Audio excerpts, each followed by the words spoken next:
May sasabihin ako sa'yo, ah. Ano?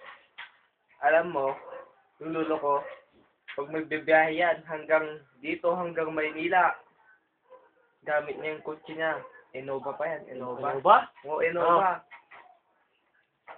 3 hours. 95 years old na yun, ah. 95 years old. 3 hours. Oo, 3 hours. 3 hours. Hanggang dito, hanggang Maynila. Oh. Alaminos to Maynila. Oh. Yun. Ikaw? Yun lang? Oo. Ilang taon na yung lolo mo? 95. 95. 3 hours lang yun, ah. Mabilis na yun. 95? Medyo malabo-labo na yung mata na yun. Ay, ganun? Wala ka pa sa lolo ko. Alam mo yung lolo ko? Oh.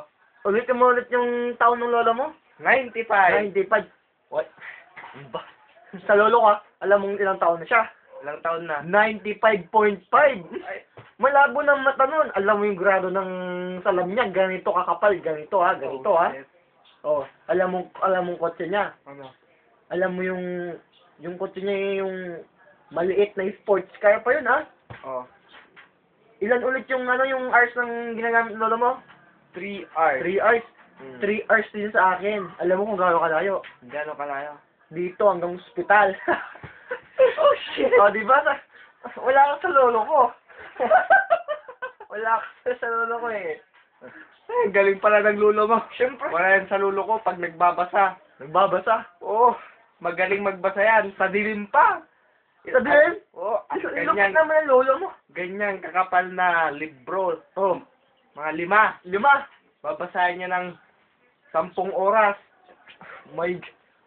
Ewan ko. Gabi yun, ha? Gabi yun. Ilang taon ng lolo mo? 96. 90s.